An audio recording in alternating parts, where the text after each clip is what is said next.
जय हिंद साथियों। एक बार फिर से स्वागत है आप सभी का आपके अपने इस परिवार इजी साइंस में। साथियों, आज अपने उत्तक का जो 10वां अपना टेस्ट था उसका आज हम वीडियो सॉल्यूशन करने वाले हैं। माफी चाहता हूं, इस वीडियो को काफी समय लग गया लाने में, जस्ट बिकॉज मैं चाहता था कि पहले आपको जो वीडियो क्लासेस थे उसके माध्यम से पूरे टॉपिक को अच्छे से समझाऊं।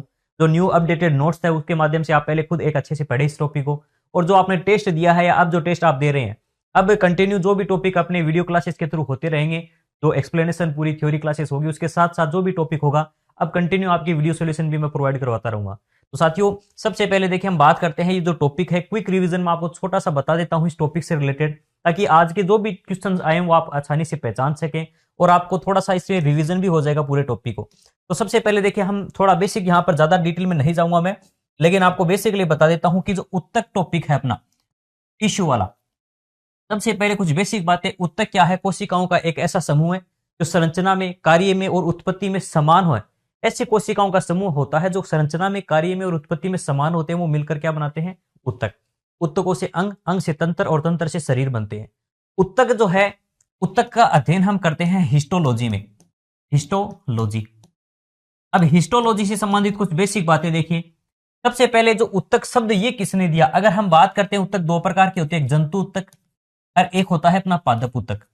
हम दो प्रकार के उत्तक की बात करते हैं, जंतु और पादप उत्तक। जंतु उत्तक शब्द से सबसे पहले जो शब्द उपयोग किया था वो एक शब्द था, एक व्यक्ति था जिसने शब्द का सबसे पहले उपयोग किया, पीचेट, या इसे बी चार्ट या बी चेट के नाम से जानते हैं। इन्होंने सबसे पहले जंतुओं पर अध्ययन किया या फिर जंतु उत्तक का सबसे पहले इनके बारे में बताया। और हिस्टोलॉजी जो है, जिसमें हम उत्तकों का अध्ययन करते हैं, उसका जनक भी बी चेट को ही कहते हैं, जनक भी।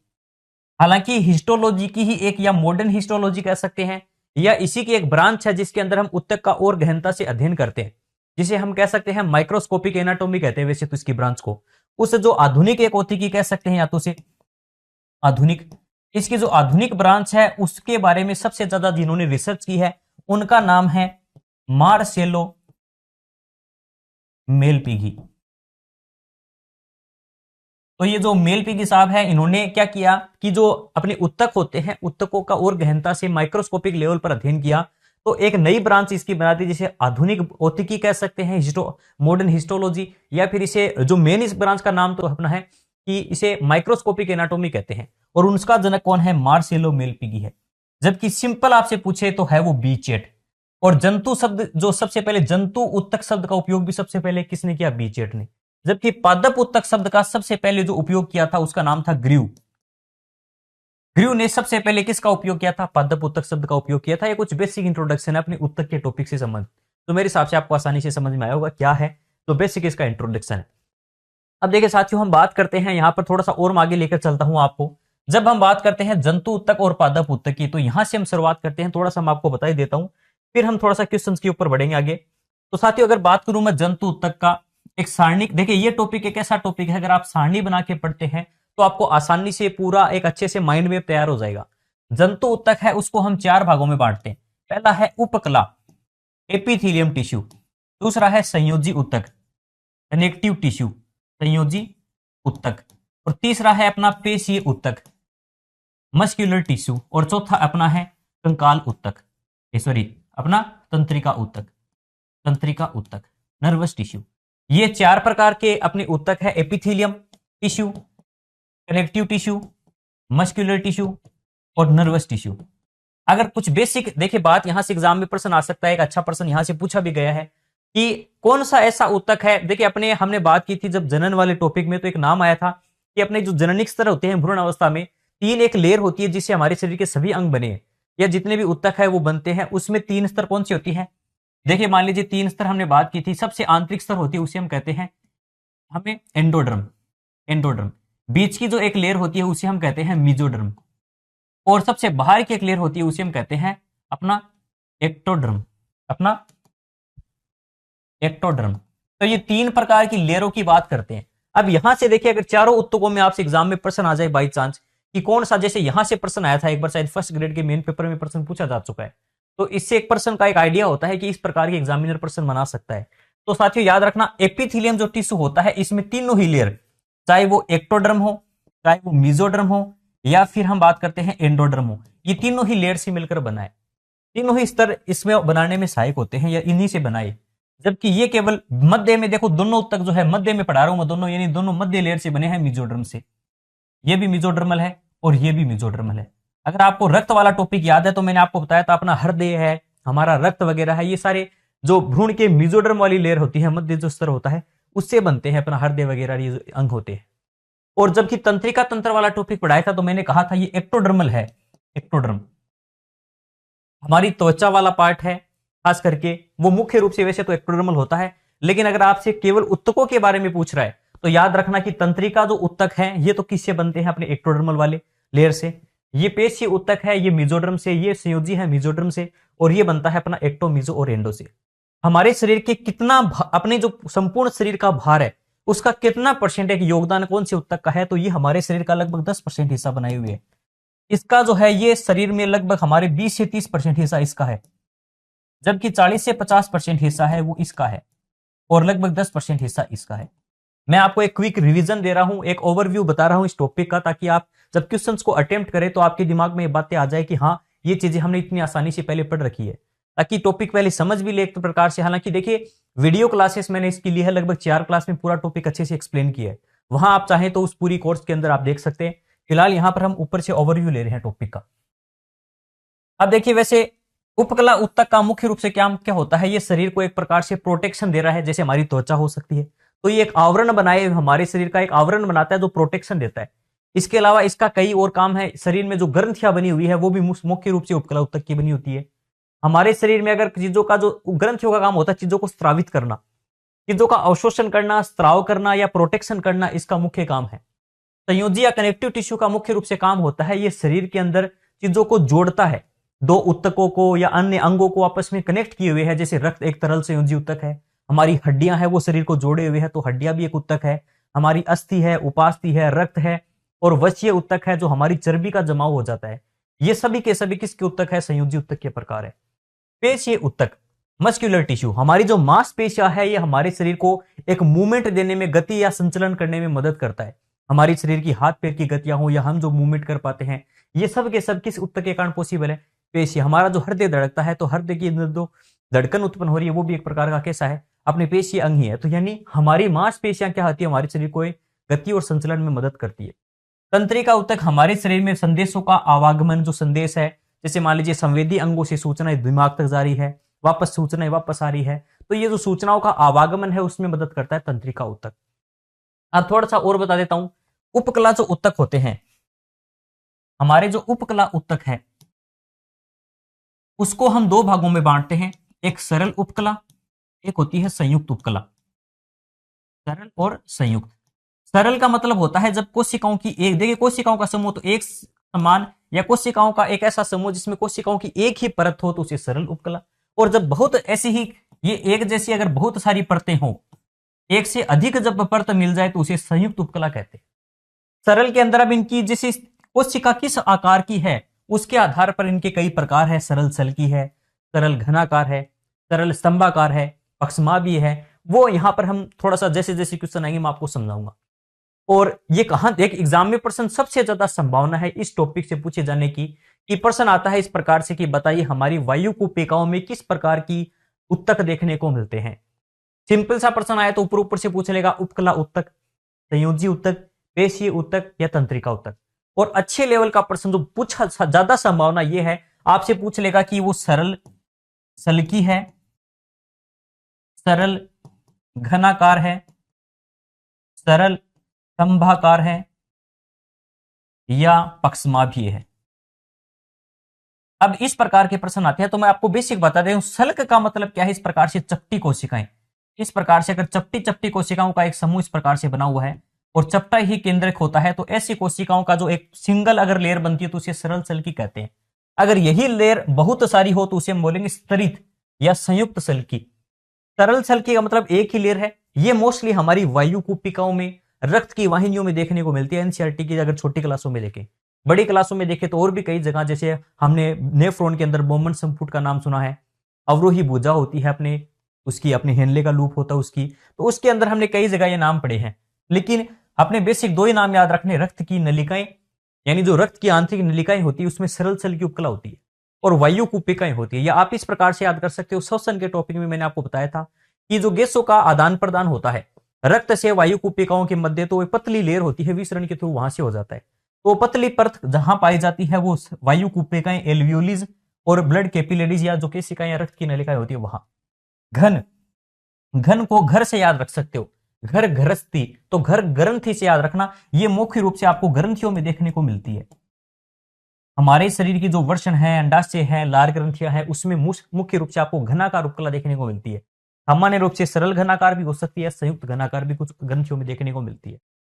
स्तंभाकार, स्तंभ का मतलब देखिए घन का मतलब है लंबाई चौड़ाई ऊंचाई में बराबर हो, इस प्रकार से, इस प्रकार की आकृति वाली कोशिकाएं होती है वो घनाकार है। ये सल की है चपटी।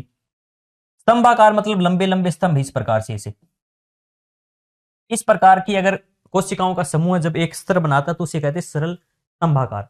ये हमारे खास करके देखने को मिलता है। जैसे हमारे सरल स्तंभाकार की बात करें तो ये हमारे जैसे लंबी क्या है नलिका, जैसे छोटी आंत है, हमारी श्वास नली वगैरह है, छोटी आंत वगैरह में स्पेशल ये हमें स्तंभाकार देखने को मिलते हैं। कुछ अपनी आंत में इसके रूपांतरण भी है, जैसे हमने एक नाम आया था कलश कोशिकाएं, गोबलेट कोशिकाएं, वो भी एक स्तंभाकार उपकला का ही एक एग्जाम्पल है, जिसके अंदर विशेष प्रकार के कुछ रूपांतरण हो गए हैं, जिससे श्लेष्मा का स्त्राव होता है। तो वो संयुक्त एक प्रकार का प्रकार है या स्तंभाकार प्रकार के होते हैं वो। चलिए जैसे जैसे प्रश्न आएंगे आपके लिए इजी हो जाएगा मैटर, और आगे जैसे जैसे पढ़ेंगे आपके लिए समझ में आएगा। फिलहाल मैंने आपको बेसिक बता दिया है। चलिए थोड़ा सा मैं क्वेश्चन की ओर लेकर चलता हूं ताकि आपको पूरा मैटर समझ में आए। हमने देखे यहां से बहुत से प्रश्न है उनको सोल्व कर लिया है ऑलरेडी। हिस्टोलॉजी का जनक, एक बात और बता देता हूं, देखिए कई जगह आपको यह मिलता है कि हिस्टोलॉजी का फादर है, वहां पर बीचेट और मार्सेलो मेलपिगी में से किसी एक को चुनना पड़े तो आप प्राथमिकता बीचेट को दे सकते हैं, क्योंकि इसका अपने पास अपनी आरबीसी की बुक में इसका स्पेशली क्या कर रखा है, इसको जनक बता रखा है साफ साफ, तो ये अपना है। लेकिन ये दोनों ऑप्शन आपको मोस्टली साथ में नहीं मिलेंगे क्योंकि ये कंफ्यूजिंग वाले हैं, क्योंकि हम अक्सर हिस्टोलॉजी का फादर है वो कई किताबों में मार्सेलो मेलपिगी को भी ऑथेंटिक बुकों में लिखा हुआ है और कई किताबों में आपको बीचेट भी मिलता है ये, इसलिए दोनों ऑप्शन साथ में नहीं मिलेंगे। मिले तो आप प्राथमिकता बीचेट को दोगे। और ये मॉडर्न या फिर हम बात करेंगे माइक्रोस्कोपिक एनाटॉमी के फादर कौन है, तो वो है मार्सेलो मेलपिगी, या सूक्ष्म की आंतरिकी जो होती है जिसमें हम और गहनता से ऊतकों का अध्ययन करते हैं, वहां पर मार्सेलो मेलपिगी इसके ब्रांच के संस्थापक हैं। मायर ने सबसे पहले यह शब्द दिया था हिस्टोलॉजी। मायर कौन है? मायर ने सबसे पहले हिस्टोलॉजी शब्द दिया था। हिस्टोलॉजी का फादर है अपना बाइकाट बीचेट। ग्रीव कौन है? इसने पादप उत्तक शब्द का सबसे पहले उपयोग किया था। ठीक है, ये सभी मैंने आपको बता दिए हैं। पादप शरीर के लिए उत्तक शब्द, देखिए अभी मैंने कहा प्लांट के लिए टिश्यू, प्लांट टिश्यू शब्द का उपयोग सबसे पहले किसने किया, तो ग्रीव। ग्रीव को ग्रो से याद रख लेना कि प्लांट की ग्रोथ हो रही है, पादप उग रहे हैं, तो उगने से वो ग्रीव शब्द से आप ग्रो याद कर सकते हो थोड़ा बहुत। मार्सेलो मेलपिगी, मार सेल, सेल को कोशिकाओं को मार मार कर चपटा कर दिया, तो इस ट्रिक से थोड़ा बहुत याद कर सकते हो कि कोशिकाओं को इतना मारा था कि और छोटा छोटा बारीकों से उसका अध्ययन कर सके, तो ये वो है जिसने और बारीकी से अध्ययन किया। बी चेट, चैटिंग कर रहा था, बैठे बैठे चैटिंग कर रहा था, तो इस चैट से आप थोड़ा बहुत अपनी ट्रिक से याद कर सकते हो, थोड़ा बहुत इसी किस प्रकार से रिलेट करते हो आप अपने अकॉर्डिंग ये कर सकते हो। बी चैट ने सबसे पहले क्या किया था, अपने उत्तक शब्द का या फिर इसे उत्तक, जंतुओं के लिए उत्तक का उपयोग किया था। अब चेटिंग कौन कर सकता है, जंतु कर सकता है, तो इस ट्रिक से थोड़ा बहुत रिलेट कर सकते हो। और पादप ग्रोथ हो रहे हैं, ये चेटिंग कर रहा है, वो है अपने पादप शरीर वाला तो हो गया था। पादप शरीर का तो मैंने आपको बता दिया कि ग्रीव ने किया था, और बी चेट ने जंतु उत्तक शब्द का उपयोग किया था, और इन्होंने और छोटे छोटे टुकड़े करके और गहनता से अध्ययन कर लिया। ट्रिक से बता रहा हूं। मायर, तो मायर ने क्या किया था, सबसे पहले इसने हिस्टोलॉजी शब्द का उपयोग किया। आधुनिक औतिकी नाम आ चुका है, देखिए अब सिर्फ औतिकी था तो हम बीचेट कर देते, लेकिन आधुनिक औतिकी या फिर हम माइक्रोस्कोपिक एनाटॉमी का फादर किसे कहते हैं, मार्सेलो मेलपिगी को कहते हैं। निम्न में से किस एक आवरक उत्तक कहते हैं, कवर टिश्यू, कवरिंग। देखिए जंतुओं में मैंने आपको अभी बताया है कि हमारे जंतुओं में हमारा जो एक आवरण बना है, जैसे हमारी त्वचा है, त्वचा में मुख्य रूप से कौन सा उत्तक है, उपकला उत्तक। हालांकि देखिए त्वचा में कई और भी बताऊंगा मैं आपको, लेकिन त्वचा जो मुख्य रूप से बनी हुई है हमारे उपकला उत्तक या एपिथेलियम टिश्यू से बनी हुई है, इसलिए जो शरीर का कवर देता है या विभिन्न अंगों को चारों ओर का आवरण बनाता है, वो अपना कौन सा उत्तक है, उपकला उत्तक है। तो किसी कवरिंग टिश्यू किसे कहते हैं, उपकला उत्तक को कहते हैं। रक्त क्या है, देखिए रक्त एक तरल संयोजी उत्तक है। रक्त पढ़ते समय सबसे पहली लाइन यही पढ़ते हैं, तो याद रखना रक्त एक कैसा उत्तक है, एक संयोजी है, वो भी कैसा, लिक्विड फॉर्म में। लिक्विड फॉर्म में हमें दो या सॉफ्ट टिश्यू भी कहते हैं इन्हें। लिक्विड फॉर्म में कौन कौन से मिलते हैं, या तो रक्त है या लसिका है। ये ऐसे उत्तक है जो लिक्विड फॉर्म में मिलते हैं। बाकी हड्डियां हैं कितनी मजबूत है, देखिए हड्डियां भी संयोजी उत्तक है, उपास्थ्य भी संयोजी उत्तक है, और हमारी जो चर्बी का जमा होता है वसीय या जिसे एडिपोज टिश्यू कहते हैं, वो भी एक प्रकार का संयोजी ऊतक है। तो देखिए, अगर आपने टॉपिक पढ़कर, अगर आप ये टेस्ट में हमेशा आपसे कहता हूं पहले थ्योरी को अच्छे से पढ़िए, अपने लेवल पर जितना हो सके इसका रिवीजन करके टॉपिक को अच्छे से तैयार कर फिर टेस्ट दीजिए, ताकि आप अपनी परख कर सके। अगर आप बिना ही पढ़े अगर डायरेक्ट टेस्ट देते हैं या सीधा वीडियो सॉल्यूशन देखोगे तो आपको लगेगा इतना स्पीड से मैटर चल रहा है कि हमें ऊपर से जा रहा है मैटर। ये उनके साथ होता है अक्सर जो पहले पढ़कर नहीं आते, डायरेक्ट टेस्ट देते हैं, और टेस्ट का कई तो टेस्ट भी नहीं देते, डायरेक्ट ही वीडियो सॉल्यूशन देखने की कोशिश करते हैं। तो वीडियो सॉल्यूशन उन्हीं के लिए हेल्पफुल रहता है जो पूरा, देखिए एक प्रकार का तो कोई रिवीजन हो जाता है पूरे टॉपिक का। दूसरा, हमें अपनी कमियों का एहसास होता है कि हम कहां गलती कर रहे हैं, एग्जामिनर किस टाइप से एक अप्रोच रखता है टॉपिक के प्रति, किस टाइप के प्रश्न पूछे गए हैं, एनसीईआरटी से कैसे प्रश्न बनाए जा सकते हैं, हर एक चीज का निचोड़ होता है यहाँ पर। मुझे पूरी उम्मीद है कि आप टॉपिक को अच्छे से पढ़ रहे हैं, फिर टेस्ट देंगे, और फिर टेस्ट देने के बाद अपनी परख करने के लिए वीडियो सॉल्यूशन जरूर देखेंगे कि इसके पीछे ऐसे प्रश्न भी बन सकते थे। ये मत देखना कि यहाँ पर सिर्फ 50-60 प्रश्न रखे जा रहे हैं। मैं एक्सप्लेन करते समय पूरा प्रयास रहता है कि टॉपिक का पूरा निचोड़ आपके सामने रख दूं। वैसे एक थ्योरी क्लासेस में 4-4 घंटे तक का मतलब मैटर तैयार हो जाता है, लेकिन वीडियो सॉल्यूशन में मात्र 1 घंटे के अंदर पूरी कोशिश रहती है कि पूरा टॉपिक आपके लिए रिवीजन भी हो जाए और टेस्ट का एक अच्छा सॉल्यूशन भी निकल कर आए। तो साथियों, रक्त एक ऐसा ऊतक है, तरल संयोजी है। इसे कुटुम या पेवमेंट उपकला कहते हैं। देखिए, ये थोड़ा सा 12th क्लास की अपनी जो बुक है उसके अंदर थोड़ा बहुत आरबीएससी की बुक में मिलता है, एनसीईआरटी में तो इतना दे भी नहीं रखा। पेवमेंट का मतलब क्या होता है? अगर आपको इंग्लिश का थोड़ा सा नॉलेज है तो पेवमेंट हम फर्श को कहते हैं, पत्थरों की या फिर जो अपने पत्थरों की जो फर्श होती है या ईंटों की फर्श होती है उसे हम पेवमेंट कहते हैं। जिस प्रकार से मान लीजिए फर्श पर अपने बहुत सारी टाइलें लगी होती है, मान लीजिए फर्श है, इस फर्श पे बहुत सारी इस प्रकार से टाइलें लगी हुई, मान लीजिए, तो एक टाइलों का एक ही, तो ये तो है नहीं कि हम ऊपर की बहुत सारी टाइलें एक के ऊपर एक ऊपर जचा रहे हैं। अपना एक नीचे का फर्श है और उस पर एक एक टाइल है, वो इस प्रकार से क्रम में जचा रखा हमने। और इस प्रकार का कौन सा उपकला हो सकती है ऊतक? तो आपको पता है, सरल स्थल की उपकला, घनाकार उपकला, स्तंभाकार उपकला। तो देखिए, जो टाइलें जची होती है वो इस प्रकार से एक एक करके जची हुई है, मान लीजिए। तो इस प्रकार की जो उपकला है ये किसका एग्जाम्पल है? ये एक प्रकार की सरल स्थल की उपकला को पेवमेंट एपिथेलियम भी कहते हैं, क्योंकि इसके अंदर एक पतली, जैसे टाइलों की स्तर होता है, ठीक उसी प्रकार पतली पतली या चपटी कोशिकाओं का एक स्तर होता है सेल की उपकला के अंदर। इसे लहरदार उपकला भी कहते हैं, क्योंकि एक लहर सी बनती है इस प्रकार से, पतली एक परत होती है, वो लहरदार होती है थोड़ी। तो इसका 2 नाम इंपॉर्टेंट है, एक तो लहरदार उपकला, या इसे खंडजी भी बोलते हैं, हिंदी में इसे खंडजी बोलते हैं। कुटुमी या खंडजी, या इंग्लिश का नाम याद रखना है पेवमेंट, या पेमेंट कर दी हमने किससे? सल्क, ठीक है ना। एक सिंपल से वे में हमने पेमेंट कर दी, थोड़ा सा सिंपल से सरल से याद रखना, सरल सल्की, ठीक है ना। यानी जब पेमेंट की बात आई तो सल्क क्या होता है? मान लीजिए चेहरे पर क्या है, सलवटे सी या फिर सल्क पड़ने लग गए, एक प्रकार से क्या है, झुर्रियां सी पड़ने लग गई पैसे कमाते कमाते और पेमेंट देते समय, यानी एक प्रकार से। तो थोड़ा बहुत रिलेट किया करो चीजों को, ताकि चीजें समझ में आए या लंबे समय तक याद रहे। तो इस ट्रिक से थोड़ा याद रख लेना। चलिए आगे बात करता हूं। नेक्स्ट क्वेश्चन है अपना 7वां, ग्रंथियां। देखिए, मैंने आपको एक ट्रिक बताई थी, घर घरस्ती, घर से याद रखना, घर से घन, घन घनाकार। तो यानी जो घनाकार उपकला है, घनाकार उपकला ऊतक होती है, उसमें पाई जाती है अपनी, उससे बनती है अपनी ग्रंथियां। अपने शरीर में जो अंतःस्रावी और बहिःस्रावी 2 प्रकार की ग्रंथियां हैं, वो किसके बनी हुई होती है? वो उपकला ऊतक का ही उदाहरण है, या उपकला ऊतक से बनते हैं। उपकला ऊतक में भी अगर आपसे कौन सा ऊतक पूछे तो याद रखना घनाकार। तो घन से आप थोड़ा घन घरस्ती वाली ट्रिक से याद रख लेना इस वर्ड को। मानव त्वचा में संवेद ग्रंथियां। देखिए, ये प्रश्न अभी जो रीट पात्रता का एग्जाम हुआ था 2021 के अंदर, उसमें प्रश्न 2 पूछे गए थे, एक ही मतलब शिफ्ट के अंदर 2 प्रश्न आए थे, दोनों एक ही टॉपिक से। सेम प्रश्न पूछा गया, 2 बार पूछा गया। देखिए कौन सा प्रश्न, 3 नाम बताता हूं मैं यहां पर ग्रंथियों से संबंधित। देखिए, ग्रंथियों में आपको 3 नाम देखने को मिलते हैं यहां पर इंपॉर्टेंट। एक्राइन, कुछ ग्रंथियों के प्रकार बता रहा हूं मैं स्त्राव के आधार पर। एक्राइन, एपोक्राइन, या पहले लिख देता हूं होलोक्राइन, होलोक्राइन, होलोक्राइन। और तीसरा होता है अपना एपोक्राइन। देखिए क्या है ये, ट्रिक समझ लेना, ट्रिक से आप लंबे समय तक हमेशा ही आपको याद रहेगा।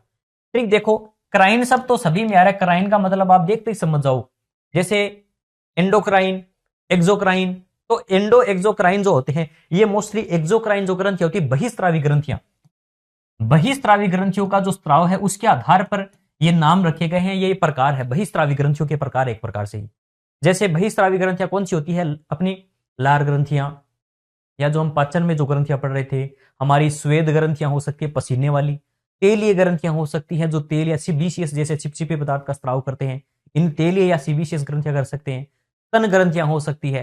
अब एग्जाम में प्रश्न आया था, पूछा गया सीबीसीएस ग्रंथियां होती है, सीबीसीएस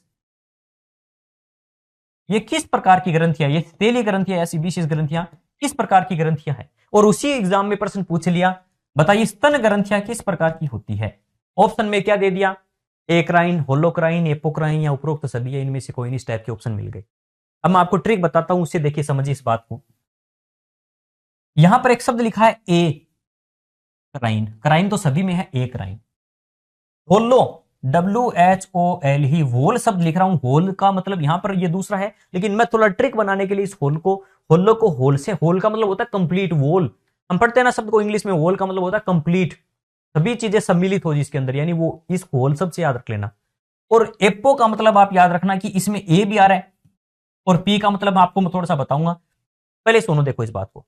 इसमें क्या होता है कि जो जैसे मान लीजिए हमारे शरीर की जो त्वचा है, त्वचा के अंदर बहुत सारी नलिकाएं हैं, इस प्रकार से त्वचा पर आ रही है, इस प्रकार से, जिनसे रिस रिस के एक एक बूंद रिस रिस के हमारे पसीना निकल रहा है। पसीना जो निकल रहा है वो एक साथ ये नहीं कि बहुत सारी नलिकाओं का गुच्छा एक ही जगह से बहुत सारा पसीना निकल गया।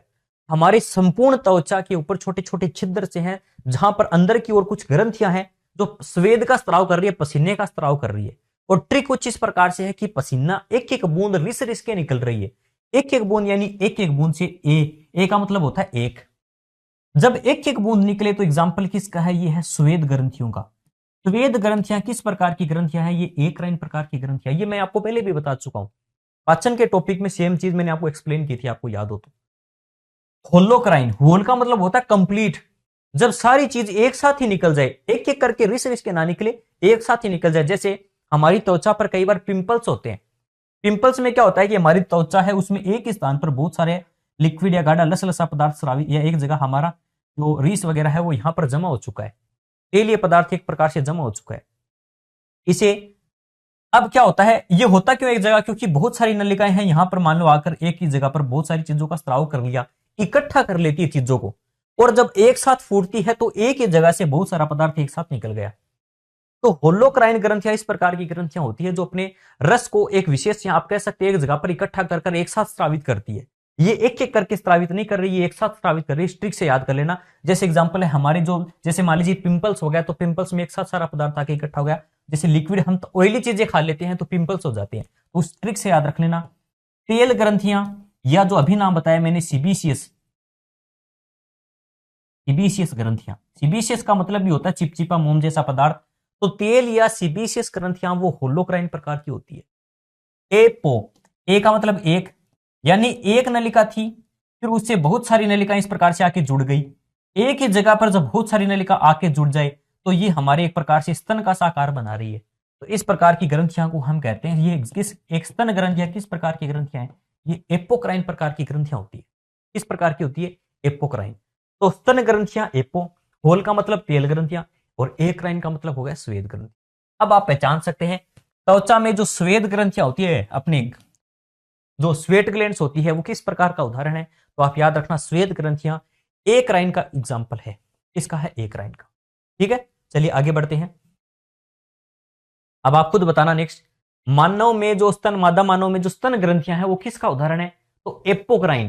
किसका उदाहरण है, वो एपोक्राइन का उदाहरण है, एपोक्राइन का।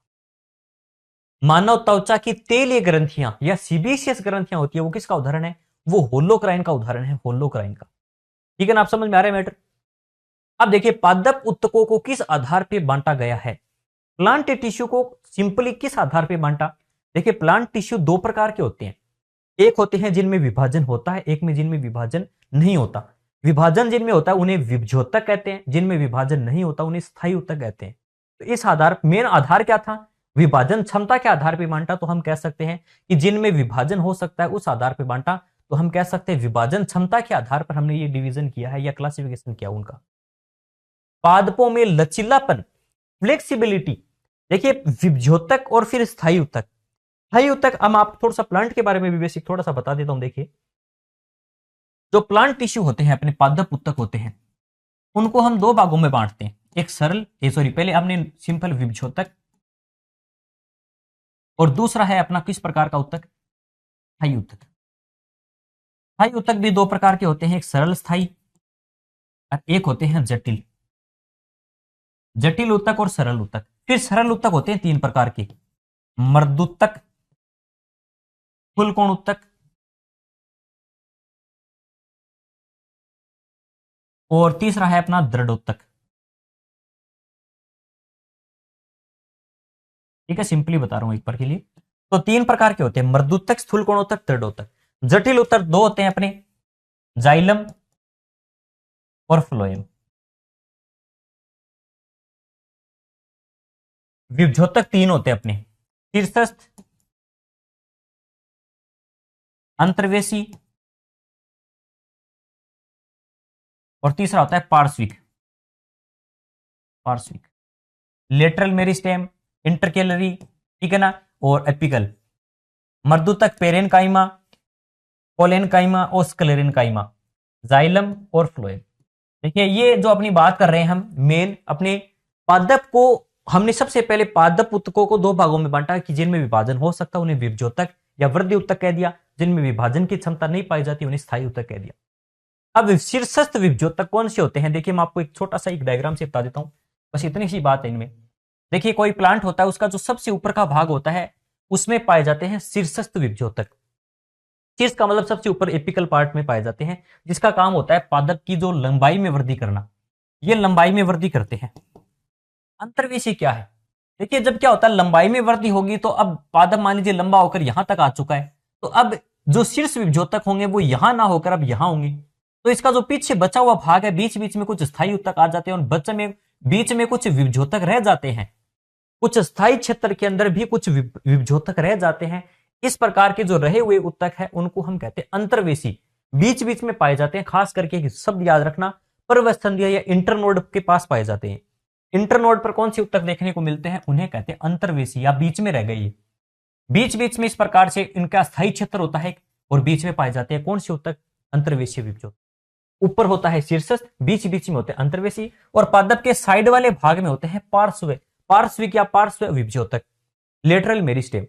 इनका काम होता है चौड़ाई बढ़ाना या मोटाई बढ़ाना या द्वितीयक वृद्धि करना प्लांट की। इनका काम और इस दोनों का काम क्या है, पादप की लंबाई में वृद्धि करना। प्राथमिक वृद्धि कहते हैं लंबाई में वृद्धि और द्वितीयक वृद्धि कहते हैं मोटाई में वृद्धि। सरल उत्तक क्यों कहते हैं इनको, क्योंकि इनकी सभी कोशिकाएं एक ही प्रकार की होती है।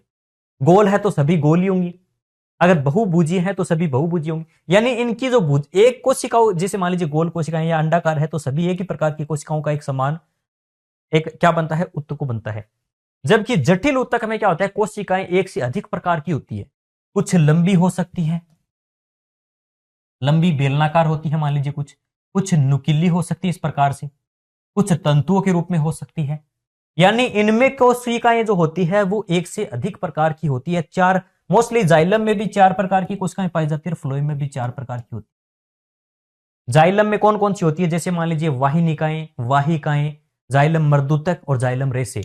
फ्लोएम में होती है जैसे चालनी नलिकाएं कोशिकाएं, इसके अलावा सह कोशिकाएं, ठीक है, और इसके अलावा होती है फ्लोएम मर्दुतक और फ्लोएम रेसे। उनमें से कौन सी जीवित है कौन सी मृत है वो भी हम बात करेंगे, लेकिन फिलहाल आप समझिए मर्दू का मतलब होता है सॉफ्ट, लचीला भाग या सॉफ्ट भाग, सॉरी सॉफ्ट भाग। जैसे मान लीजिए पादपों के जो फल वगैरह होते हैं, सॉफ्ट भाग जो होते हैं फलों वगैरह में देखने को मिलते हैं। मर्दुतक का काम होता है भोजन का संग्रहण करना, जैसे फलों के अंदर। मर्दुतक जैसे फलों में या एपिडर्मिस के नीचे वाले, देखिए ये जितने भी सरल उत्तक होते हैं, ये प्लांट में एक लेयर होती है एपिडर्मिस, सबसे ऊपर एक लेयर होती है एपिडर्मिस, उसके नीचे होती है जैसे मान लीजिए अपनी हाइपोडर्मिस, फिर उसके नीचे होती है एंडोडर्मिस। तो कई लेयर होती है। पादप का सबसे बाह्य भाग एपिडर्मिस, जैसे हमारी जो त्वचा है ये ऊपर का भाग एपिडर्मिस है, बाह्य त्वचा है। तो सबसे बाहर का जो लेयर है उसके नीचे पाई जाती है सरल उत्तक सारे के सारे। जैसे मान लीजिए मर्दुतक, इनका मुख्य काम होता है भोजन का संग्रहण करना। कई बार इनमें विशेष प्रकार का रूपांतरण देखने को मिलता है, जैसे मान लीजिए मर्दुतक की कोशिकाओं में कई बार क्लोरोफिल पाया जाए तो उसे कहते हैं हरित मर्दुतक। क्लोरोनेकाइमा ये होती है पेरेनकाइमा, उसे कहते हैं क्लोरोनकाइमा। अगर वायु भरी हो तो उसे कहते हैं एरेनकाइमा या वायु उत्तक। जो जलीय पादपों में पानी के ऊपर जो तैरते हुए पादप होते हैं उनमें पाए जाते हैं एरेनकाइमा या वायु ऊतक जलीय पादपों में। कुछ होते हैं इडियोब्लास्ट कोशिकाएं जो अपशिष्ट पदार्थ तेल, रेजिन, टेनिन जैसे पदार्थों का संग्रहण करते हैं, अपशिष्ट पदार्थों का। तो कुछ देखिए, मान लीजिए कोई व्यक्ति है, उस इडियट किसको कहते हैं? यार तू तो बहुत इडियट है। क्यों? क्योंकि तू तो हर कुछ चीजों का ही संग्रहण कर रहा है जो तेरे काम की नहीं, अपशिष्ट चीजों का संग्रहण कर रहा है। तो ऐसा व्यक्ति जो हर मतलब जैसे मान लीजिए कोई व्यक्ति है, स्टूडेंट है कोई पढ़ने वाला, उसको पता है कि मेरा सिलेबस ये है, ये मैटर मुझे पढ़ना है एग्जाम में सिलेक्शन होने के लिए, लेकिन वो दुनिया भर की किताबें ला रहा है नॉलेज लेने के लिए, लेकिन उसको पता है कि टॉपिक से प्रश्न आएगा कोई एक दो, लेकिन उसको टॉपिक को पढ़ने के लिए वो एमएससी लेवल तक की अगर चैप्टर की किताबें पढ़ रहा है, भले ही उसका इस टॉपिक से प्रश्न गलत नहीं होगा, लेकिन ये मूर्खता ही तो होगी एक प्रकार की कि इस टॉपिक को कहां तक पढ़ना है, उसका एक लेवल तो होता है ना। ठीक उसी प्रकार कुछ इडियट कोशिकाएं होती है जिन्हें इडियोब्लास्ट कोशिकाएं कहते हैं, जो अपशिष्ट पदार्थों का संग्रहण करती है। तो ये भी एक प्रकार के मर्दूतक का ही रूपांतरण है। 3 रूपांतरण याद रखने हैं आपको, एक तो हरित मर्दूतक कोलेनकाइमा, एक एरेनकाइमा और तीसरा इडियोब्लास्ट। ये तीनों मर्दूतक के ही प्रकार है। स्थूल कोण, कोण का मतलब एंगल। प्लांट में कई बार हवाएं चलती है तो एक एंगल बन जाता है, झुक जाती है, मुड़ जाती है, लेकिन टूटती नहीं कुछ टहनियां या कुछ अपने तने। तो पादपों के अंदर जो फ्लेक्सिबिलिटी, एक लचीलापन आता है, वो किस ऊतक के कारण आता है? स्थूल कोण ऊतक के कारण। इसमें किस कारण? इसमें एक जमाव भी होता है, देखिए इसमें पेक्टिन का जमाव हो जाता है, पेक्टिन का। कोणों के ऊपर, कोशिकाओं के कोणों के ऊपर पेक्टिन का जमाव मिलता है इनमें। ये मोस्टली, ये देखिए जीवित होते हैं ये ऊतक मोस्टली, लेकिन दृढ़ोतक होते हैं, मृत होते हैं। क्यों होते हैं? क्योंकि इनमें एक पदार्थ का जमाव हो जाता है, लिग्निन का। लिग्निन का जमाव पाया जाता है दृढ़ोतक में, दृढ़ कोशिकाओं में। लिग्निन से याद रखना, ये लिग्निन का जमाव होने से एक प्रकार से हम कह सकते हैं ये मृत होते हैं। और ये किस में पाए जाते हैं? दृढ़ोतक में। इस दृढ़ ऊतक का काम क्या होता है? ये एक दृढ़ता, एक स्ट्रॉन्ग, एक मजबूती प्रदान करते हैं पादप को। इसका काम होता है फ्लेक्सिबिलिटी प्रदान करना, इसका काम होता है भोजन वगैरह का संग्रहण करना। तो ये तीनों के काम हो चुके हैं, मैंने आपको बेसिक बता दिया किसका जमाव होता है। जटिल ऊतक में जाइलम का काम होता है। एग्जाम में सरल सा प्रश्न आता है, जैसे एक बार राजस्थान पुलिस में सिंपल सा आ गया कि जल का संवहन करने वाले ऊतक कौन से हैं? जाइलम। और भोजन का संग्रह या संवहन करने वाले होते हैं फ्लोएम, जाइलम और फ्लोएम। और जाइलम फ्लोएम को सम्मिलित रूप से संवहन ऊतक कहते हैं। संवहन का मतलब जो ट्रेवल करवाने वाले, यानी चीजों का संवहन कर रहे हैं, जल का या फिर भोजन का संवहन कर रहे हैं। वेस्क्यूलर टिश्यू कहते हैं इन्हें, संवहन या संवहन बंडल भी कहते हैं इनको। ये नाम हो गया अपना पूरा, मैंने आपको प्लांट का एक बेसिक इंट्रोडक्शन बता दिया। अब टॉपिक करते हैं। लचीलापन कौन देता है? फ्लेक्सिबिलिटी। तो लचीले होंगे, फ्लेक्सिबल होंगे, एंगल बनाएंगे, कोण बनाएंगे। तो कोण कौन सा है? स्थूल कोण। तो स्थूल कोण कोलेनकाइमा। दृढ़ता कौन देता है? तो दृढ़ोतक में किस चीज का जमा होता है? धीरे धीरे मृत हो जाती है। मृत क्यों हो जाती है? कि उसमें लिग्निन का निक्षेपण होने लगता है, इसका लिग्निन का। फिर है मरुस्थलीय पादपों में जल ह्रास की दर में निम्न में से किसके कारण होती है?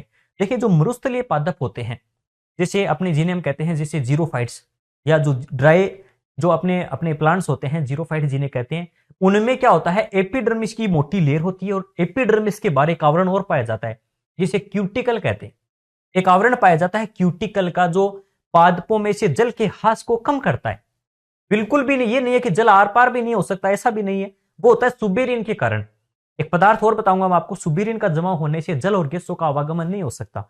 लेकिन जीरोफाइट्स या फिर जो मरुस्थलीय पादप होते हैं उनमें क्यूटिकल का एक मोटा आवरण पाया जाता है जिससे पानी की क्षति कम से कम हो, वाष्प उत्सर्जन कम से कम हो, और एपिडर्मिस की भी मोटी लेयर पाई जाती है किसमें? मरुस्थलीय पादपों। तो इसका सही उत्तर होगा क्यूटिकल।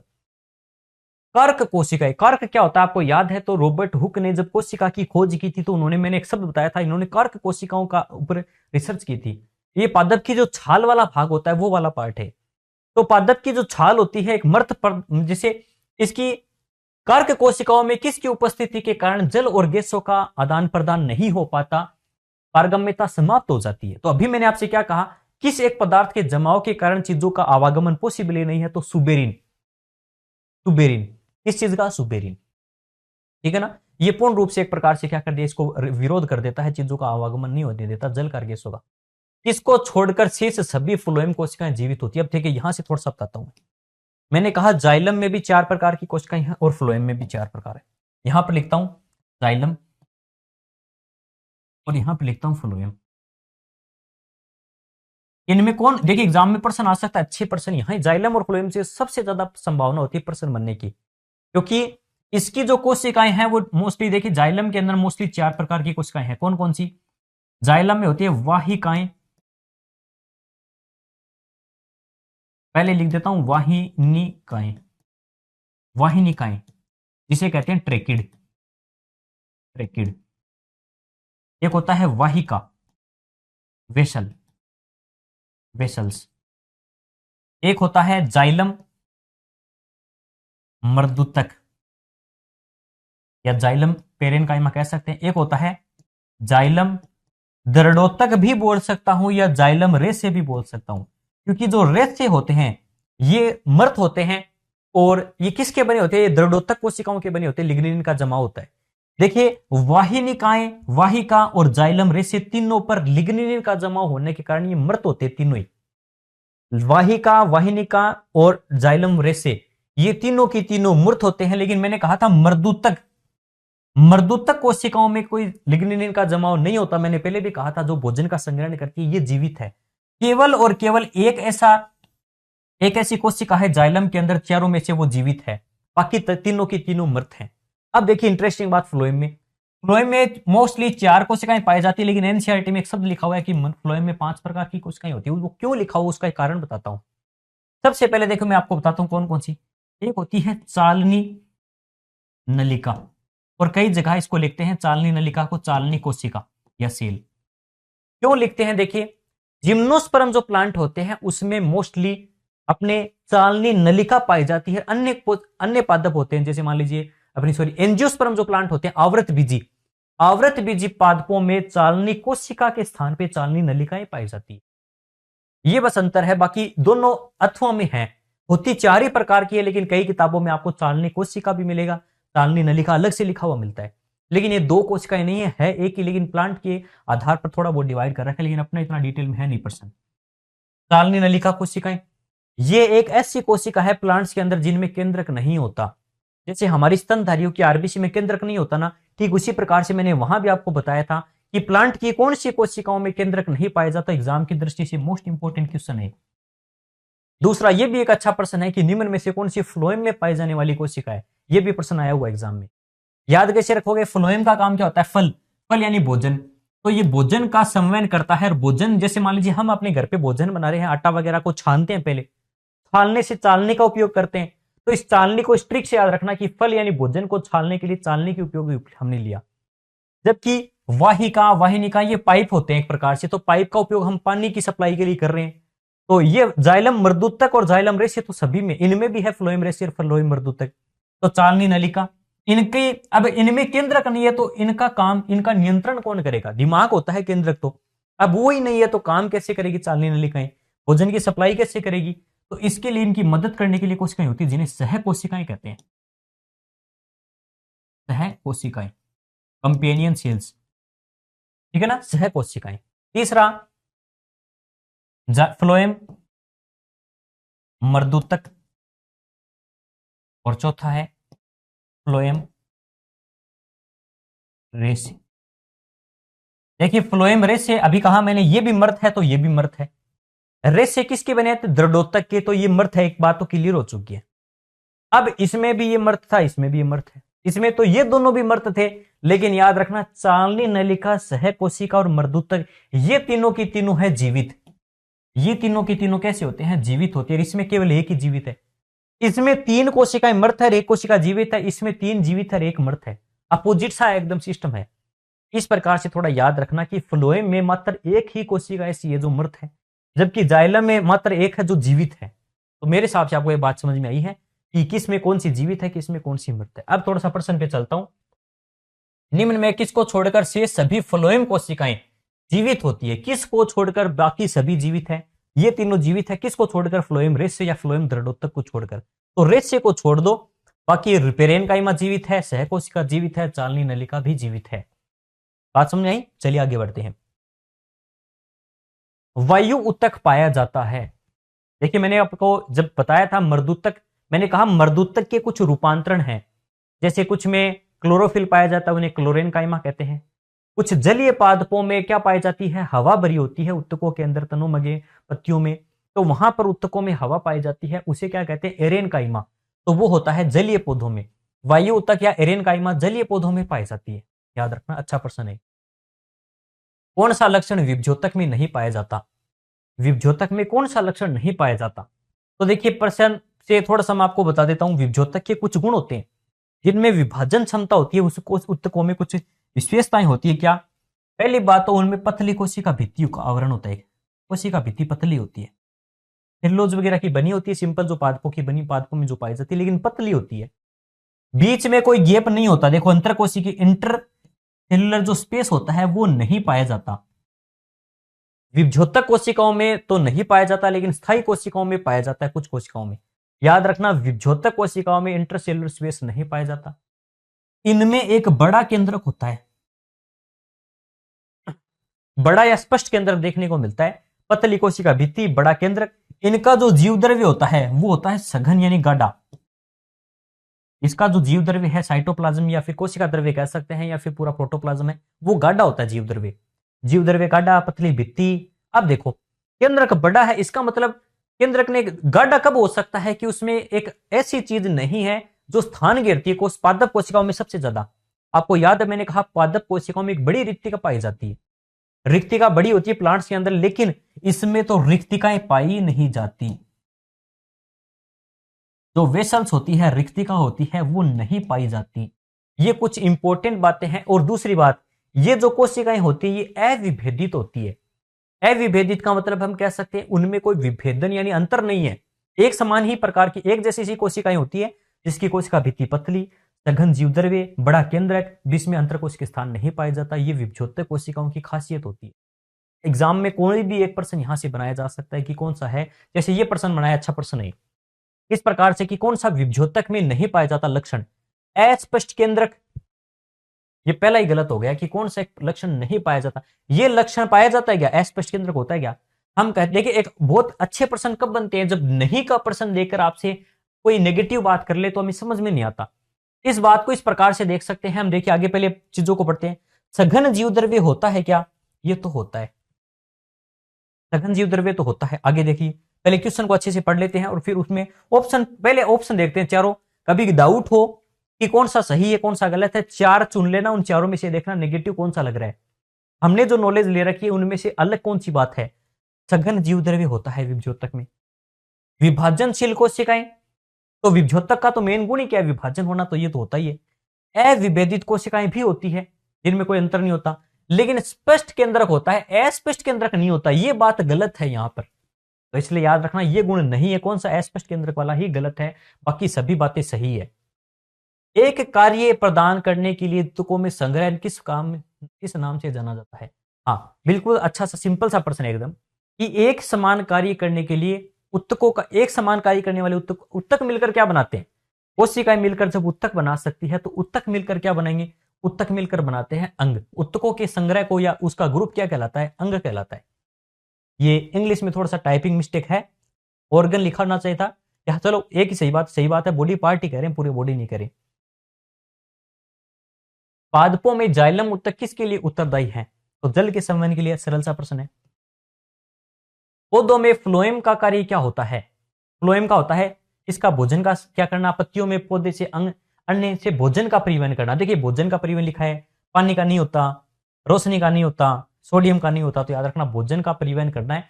पत्तियों में जो प्रकाश संश्लेषण से भोजन बनेगा उसको तनों तक या तनों से फिर जड़ों तक ले जाना काम किसका होता है?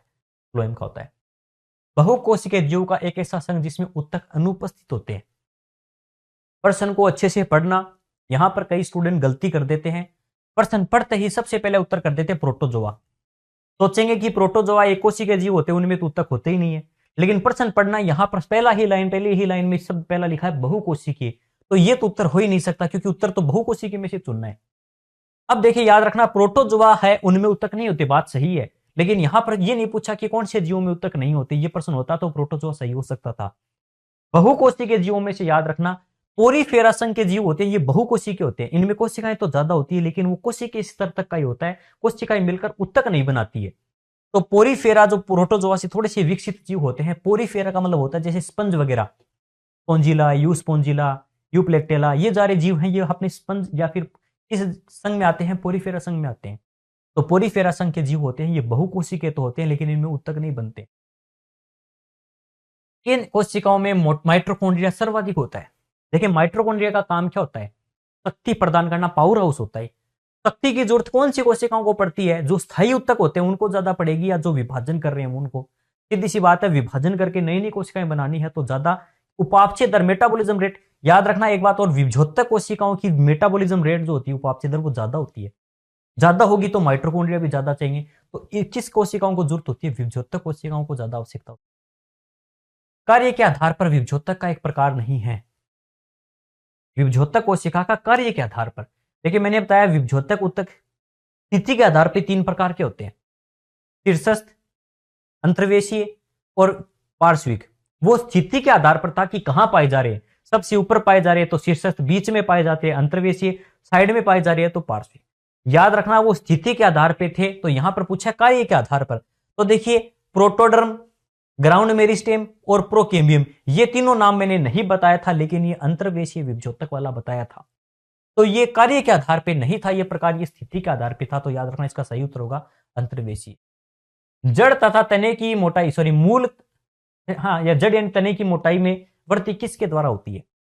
देखिए लंबाई में वृद्धि होती है किसके कारण? शीर्षस्थ के कारण भी और अंतर्वेशीय के कारण भी। लेकिन मोटाई में वृद्धि करने वाला एक ही था, कौन सा? पार्श्व विभोजक, ये लेटरल मेरिस्टेम। उत्तक जन सिद्धांत क्या है या किसने दिया? देखिए यहां पर एक बता देता हूं मैं, हेनस्टीन ने एक सिद्धांत दिया था उत्तक जन सिद्धांत। ये मोस्टली शीर्ष विभोजक से संबंधित था।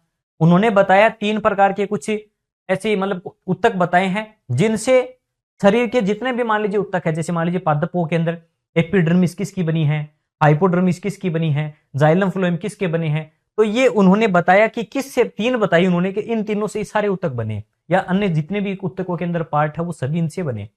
और वो कौन कौन सी है अगले पर्सन में क्लियर होगा। तो याद रखना उत्तक जन सिद्धांत, हिस्टोजन थ्योरी दी थी हेनस्टीन ने।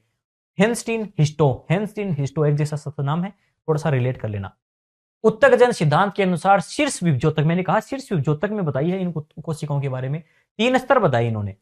3 स्तर कौन से? तो ऊपर से नीचे का लिक्विड, मैं आपको क्रम बता देता हूं। पादपों में सबसे ऊपर की जो परत होती है, थोड़ा सा डायग्राम से बताना हो, जैसे मान लीजिए पादपों में कोशिकाओं का सबसे ऊपर का एक स्तर होता है जिसे हम कहते हैं अपना कौन सा? एपिडर्मिस। ये एपिडर्मिस वाला पार्ट है। एपिडर्मिस के ऊपर एक लेयर और भी हो सकती है जिसे हम कहते हैं क्यूटिकल। और इसमें कई बार कुछ रोम जैसी संरचनाएं भी बीच में मिलती है, ये भी एपिडर्मिस का ही पार्ट है वैसे। अब देखिए सबसे ऊपर क्यूटिकल का आवरण हो सकता है, उसके नीचे एपिडर्मिस होती है। एपिडर्मिस के जस्ट नीचे पाई जाती है अपने हाइपोडर्मिस। कौन सी डर्मिस? हाइपोडर्मिस। और हाइपोडर्मिस में मोस्टली कोलेन काइमा स्थूल कोण उत्तक देखने को मिलते हैं, लेकिन अपने सिंपल याद रखना एपिडर्मिस, फिर आती है हाइपोडर्मिस, उसके नीचे जैसे कोर्टेक्स पार्ट या फिर हम कहते हैं एंडोडर्मिस वाला पार्ट है, एंडोडर्मिस। ठीक है ना। मान लीजिए आपने कभी कभी इस प्रकार से एक डायग्राम देखा हो, एक मान लीजिए तने की अनुप्रस्थ काटते हैं तो उसमें देखते हैं एपिडर्मिस है, फिर हमें मिलती है अपनी कौन सी? हाइपोडर्मिस, फिर मिलती है एंडोडर्मिस, फिर यहां से कुछ नीचे और कोशिकाएं मिलती है। जैसे मान लीजिए नीचे शुरू करता हूं, बीच का एक भाग होता है जिसे कहते हैं पित्त। ठीक है, फिर उसके ऊपर होता है जाइलम, फिर होता है कैम्बियम, फिर होता है फ्लोएम, ठीक है, फिर होता है पेरिकेम्बियम। लेकिन ये ज्यादा अपने लेवल का है नहीं, बस बाकी मैं आपको मेन बातें बताना चाह रहा हूं। इस उत्तक जन सिद्धांत में जो बात बताई इन्होंने, वो 3 स्तर बताए इन्होंने। वो स्तर थे, सबसे पहला है डर्मेटोजन, डर्मेटो यानी डर्मिस। कौन सी डर्मिस? एपिडर्मिस। तो सबसे ऊपर की जो लेयर बनी हुई है एपिडर्मिस या क्यूटिकल या हेयर वाले पार्ट होते हैं, ये किसके बने होते हैं? ये डर्मेटोजन के बने हुए हैं।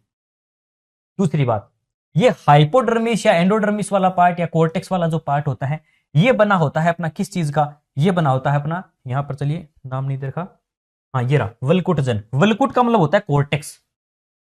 वल्कुट यानी कोर्टेक्स, जो बीच में कोर्टेक्स वाला भाग बना रहा है, कोर्टेक्स वाला। तो ये तीनों यहां से लेकर यहां तक का जो आवरण बना है, ये बना है वल्कुटजन का। शीर्ष विभोजक में 3 स्तर बता दिए इन्होंने कि सबसे ऊपर का स्तर डर्मेटोजन का बना हुआ है, यानी ये डर्मेटोजन वाला है जो डर्मिस वाला पार्ट बनाता है। फिर उन्होंने बता दिया कोर्टेक या वर्कुट, जो वल्कुटजन है वो कोर्टेक्स वाला पार्ट बनाता है, ये वाला। और तीसरा है रंभजन। रंभ यानी रंभजन का मतलब होता है यहां पर पेरी, जो अभी हमने बात की पेरिकेम्बियम वगैरह, रंभ का मतलब होता है पेरिकेम्बियम, या इससे नीचे का जितने भी पार्ट है, पेरिकेम्बियम हो सकता है, जाइलम, फ्लोएम, एधा और पित्त वाला पार्ट, ये सभी के सभी किसके बने होते हैं? ये रंभजन के बने होते हैं। यानी ये तीनों तो हिस्टोजन सिद्धांत में बताए गए हैं। कौन सा नहीं बताया गया? तो जो बचा हुआ है गोपक जन इन्होंने नहीं बताया। इन्होंने गोपक जन नाम का कोई स्तर नहीं बताया। वैसे ये गोपक जन होता क्या है थोड़ा सा बता देता हूं। पादपों की जो जड़ें होती हैं, जड़ों में मेन रूट केप जो होती है उसके पीछे पाया जाता है गोपक जन, जो इसकी लंबाई वगैरह की वृद्धि में सहायक होता है। ठीक है ना, रूट केप के पीछे पाया जाता है मोस्टली ये गोपक जन, अपने इससे हिस्ट्रोजन से संबंधित नहीं है। सबसे अधिक पाया जाने वाला सरल स्थायी उत्तक, प्लांट में सबसे ज्यादा पाया जाने वाला सरल स्थायी उत्तक कौन सा है? देखिए प्लांट में सरल सबसे ज्यादा जो स्थायी उत्तक पाए जाते, 3 प्रकार के सरल उत्तक होते हैं, मर्दूतक, स्थूल कोण उत्तक और दृढ़ उत्तक। सबसे ज्यादा पाया जाता है मर्दूतक। ये सभी पादपों में, पादप के सभी भागों में पाया जाने वाला उत्तक है। इसे यूनिवर्सल एक सिंपल टिश्यू भी कहते हैं, सार्वभौमिक सरल उत्तक। इस उत्तक को मर्दूतक। लचीलापन वही कोलेनकाइमा, इंग्लिश में भी याद रखना। पेरेनकाइमा कौन सा होता है? मर्दूतक। कोलेनकाइमा देखो पीसीएस वाली ट्रिक से याद रख लेना, पीसीएस, पीसी मतलब पर्सनल कंप्यूटर है, और ऐसा लगा दिया, यानी बहुत सारी है। पीसीएस एग्जाम वगैरह भी होते हैं, लेकिन अपने आप जिस भी चाहे ट्रिक से आओ, इस ट्रिक को थोड़ा सा याद रखना। पीसी या पर्सनल कंप्यूटर से याद कर सकते हो, और बहुत सारी है तो ऐसा लगा दिया। पेरेनकाइमा, कोलेनकाइमा, अपना स्क्लेरेनकाइमा, मर्दूतक, स्थूल कोणोत्तक और दृढ़ोत्तक। तो लचीलापन होता है कोलेनकाइमा के कारण। कठोरता कौन देता है? तो स्क्लेरेनकाइमा यानी दृढ़ोत्तक। तो जो दृढ़ उत्तक होते हैं स्क्लेरेनकाइमा, ये होते हैं मजबूत। कोशिकाओं की सबसे बाहरी परत एपिडर्मिस होती है, बात तो सही है। सबसे बाहर कौन सी कोशिका की सबसे बाहर परत कौन सी होती है? एपिडर्मिस। ठीक है। शुष्क स्थानों पे रहने वाले, यानी जो जीरोफाइट्स है, शुष्क स्थानों पर मिलने वाले पौधे होते हैं, उनमें इसका एपिडर्मिस का पतला आवरण होता है। ये बात गलत है। एपिडर्मिस उनकी मोटी होती है और बाहर एक क्यूटिकल का आवरण भी पाया जाता है, तो ये गलत है। ऊपर वाला कथन सही है, केवल एक सही लिखेंगे। सारी फ्लोएम कोशिकाएं जीवित हैं सिवाय किसके? तो आपको बताया था फ्लोएम की सभी कोशिकाएं जीवित है सिवाय एक के, और वो है फ्लोएम रेसे। जैसे मान लीजिए नारियल के ऊपर आपने रेसे देखे होंगे, वो फ्लोएम रेसे ही एक प्रकार के, सॉरी वो सिर्फ रेसे हैं। वो दृढ़ोत्तक कोशिकाएं या दृढ़ोत्तक उत्तक, दृढ़ोत्तक रेसे होते हैं, वो भी एक प्रकार की। दृढ़ोत्तक 2 प्रकार के होते हैं, तंतुओं के रूप में भी होते हैं और अनियमित आकार के भी होते हैं, जिन्हें स्क्लेरिड कहते हैं। चलिए स्क्लेरेनकाइमा से स्क्लेरिड शब्द बन गया। कौन से? फ्लोएम रेसे क्या होते हैं? अपने मर्त होते हैं, बाकी सभी जीवित है। जाइलम में एक घटक के अलावा सभी घटक मर्त हैं, तो मर्दूतक के अलावा सभी मर्त है, मर्दूतक ही जीवित है। नाम तो मर्त है लेकिन ये खुद जीवित है, मर्दू से याद रखना, थोड़ा सॉफ्ट है। कौन सी मर्दूतक कोशिकाएं? टेनिन। अभी मैंने कहा अपशिष्ट पदार्थों का संग्रहण करने वाली कोशिकाएं कौन सी है? वो बड़ी इडियट है, तो इडियट से इडियोब्लास्ट याद रखना नाम। विचित्र कोशिकाएं कहते हैं इन्हें, इडियोब्लास्ट कोशिकाएं। किस उत्तक के कारण पादप तरुण अंग वायु के प्रबल झोंकों की दिशा में मुड़ जाते हैं? वही प्रश्न है, घुमा के पूछ लिया बस। मुड़ जाते हैं मतलब वो फ्लेक्सिबल है, तो इसका मतलब उसमें फुल कौन उत्तक है? कोलेनकाइमा है। अनावृत बीजी यानी जिम्नोस्पर्म और टेरिडोफाइटा वर्ग के सह कोश। देखिए एक बात बता देता हूं, कंपेनियन कोशिका फ्लोएम के अंदर हमने बात की थी सह कोशिकाओं की, लेकिन ये पाई जाती है केवल अपने किस में? ये पाई जाती है अपने एंजियोस्पर्म में, यानी आवृत बीजी पादपों में। अनावृत बीजी और टेरिडोफाइटा में सह कोशिकाओं के स्थान पर पाई जाती है एल्ब्यूमिन कोशिकाएं। सह कोशिकाओं के स्थान पर कुछ अन्य कोशिकाएं पाई जाती है जिन्हें एल्ब्यूमिन कोशिकाएं कहते हैं। ये स्पेशली इनका गुण है, या आवृत बीजियों का गुण होता है किस प्रकार की सह कोशिकाओं का पाया जाना। इस उत्तक में पुनरुत्पन्न होने की क्षमता सबसे ज्यादा। जैसे मान लीजिए हमारे चोट लग गई, हमारी त्वचा पर कट लग गई, तो कुछ समय बाद धीरे धीरे वो घाव भरने लगता है और त्वचा वापस आ जाती है। और त्वचा मुख्य रूप से कौन सा है? उपकला उत्तक है, तो याद रखना उपकला उत्तक में सबसे ज्यादा घाव भरने की क्षमता पाई जाती है, और सबसे कम होती है तंत्रिका उत्तक में। तंत्रिका कोशिकाओं में मैंने कहा था विभाजन की क्षमता नहीं होती, कुछ का विभाजन नहीं होता न्यूरॉन सेल्स में, तो सबसे कम विभाजन की क्षमता तो अपने तंत्रिका उत्तक में और सबसे ज्यादा अपने उपकला उत्तक में देखने को। और अगर अंग पूछे तो लीवर में सबसे ज्यादा होती है अपने घाव बढ़ने की। कौन सा उत्तक फेफड़ों की वायु कुप्पिकाओं में नाम आ गया? वायु कुप्पिका, रक्त की नलिकाएं, रोमन संपुट है, ठीक है ना, देह गुहा की पेरिटोनियम है, मेंढक की त्वचा की बाहरी परत है, हेनले की लूप की अवरोही भुजा। ये वो सारे के सारे एग्जाम्पल है जो एनसीईआरटी में दिए हुए हैं, लेकिन छोटी एनसीईआरटी में यानी मतलब 9th क्लास की बुक में सिर्फ और सिर्फ वायु कुप्पिका और रक्तवाहिनियां लिखा हुआ है। आप 2 भी याद करोगे तो आपको ऑप्शन मिल जाएंगे। या बोमन संपुट वाला पार्ट होता है अपनी नेफ्रॉन के अंदर ऊपर का पार्ट बताया था मैंने आपको, वहां मुख्य रूप से देखने को मिलती है सरल सल की उपकला। सरल सल की जो चपटी आकार की एक ही परत होती है वो देखने को मिलती है। कौन सा उत्तक वर्षण अंडाशय, वर्षण अंडाशय सब क्या है, एक ग्रंथि तो है, तो जनन उपकला है, लार ग्रंथियां, ग्रंथियां नाम आ गया, ग्रंथियों में पाया जाता है कौन सा उत्तक, घनाकार उपकला। तो ये घनाकार उपकला है, कौन सा, घनाकार उपकला। आगे देखिए, कशेरुकियों की आंत के स्तर पर कुछ रूपांतरित स्तंभाकार कोशिकाएं होती है। मैंने आपको यह भी बताया था, देखिए स्तंभाकार तो है लेकिन वो रूपांतरित है, जिन्हें कलश कोशिकाएं या गोबलेट कोशिकाएं कहते हैं। लास्ट एग्जाम में प्रश्न भी आ चुका है, जिससे श्लेष्मा का स्त्राव होता है गोबलेट कोशिकाओं से। ये संयुक्त प्रकार की भी होती है, ठीक है ना। आगे बताऊंगा मैं आपको थोड़ी सी, देखिए दो एनसीईआरटी में 11th क्लास की शायद बुक में दे रखा है, एक एकल कोशिकाएं वाली होती है, एक संयुक्त वाली होती है, ग्रुप वाली होती है। एकल कोशिकाएं ग्रंथियां, जैसे एग्जांपल है लार ग्रंथियां, सॉरी अपनी ये कलश कोशिका एकल प्रकार की दे रखी है उसमें, और लार ग्रंथियां वगैरह दे रखी है, ब्रूनर ग्रंथियां वो संयुक्त ग्रंथियों में दे रखी है। लार ग्रंथियां क्योंकि ज्यादा होती है संख्या में, थोड़ा सा मैं आगे बताऊंगा प्रश्न आएगा तब। मूत्र मार्ग की भीतरी सतह, गर्भाशय की आंतरिक स्तर और घाटी ढक्कन, इसमें क्या होता है, यानी कौन सी स्तर पाए जाते हैं, तो याद रखना इनमें पाया जाता है स्तरित स्तंभाकार। मूत्र मार्ग है, गर्भाशय की स्तर और घाटी ढक्कन एपिग्लोटिस वगैरह में पाया जाता है अपने स्तरित स्तंभाकार प्रकार की। या ट्रिक कैसे है, स्तंभ होते लंबे, अपने श्वास नली वगैरह ये लंबी है, तो इस प्रकार से थोड़ी ट्रिक याद रखना, ये घाटी ढक्कन हो गया, या फिर अपने मूत्र मार्ग लंबा होता है, और गर्भाशय की आंतरिक दीवार है, इनमें स्तरित स्तंभाकार उपकला होती है।